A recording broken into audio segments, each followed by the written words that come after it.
জয় শ্রীরাম। রাধে রাধে। সকলেই ভালো আছেন? আমরা একটা সুন্দর সনাতনী অনুষ্ঠান দেখলাম গতকাল ঈদের দিনে দিল্লিতে। সেটা হচ্ছে একসাথে হোলি এবং দেওয়ালি পালন হলো। ঈদের দিন, খুশির ঈদের দিন, আমাদেরও খুশি। আমরা খুব আনন্দিত হয়েছি। যা পৃথিবীতে হয়তো সনাতনী ইতিহাসে ক্যালেন্ডারে লেখা থাকবে। আগামী প্রজন্ম যখন স্মৃতির পাতা হবে, সেদিনকে লেখা থাকবে 2026-এর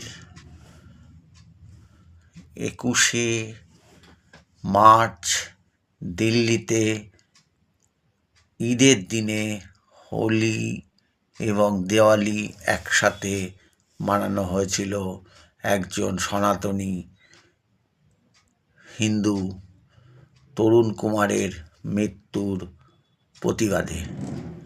এটাই সনাতনী আদর্শ, এটাই সনাতনী চিন্তা, সনাতনী ভাবনা। এই আদর্শকে এগিয়ে নিয়ে যেতে হবে আমাদের।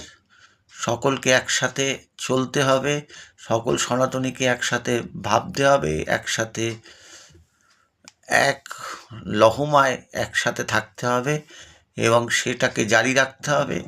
এবং সেই জারি রাখার জন্য আগামী 4 মে, যেদিনকে পশ্চিমবঙ্গের সাধারণ নির্বাচনের রেজাল্ট, সেদিনই আমাদের হোলি এবং দেওয়ালি একসাথে মানানো হবে।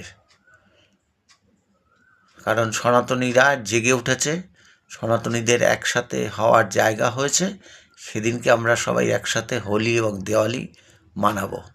কি বলেন বন্ধুরা? সেদিন তো একসাথে হবে, সেদিন আমরা এক হয়ে একসাথে হোলি এবং দেওয়ালি মানাবো।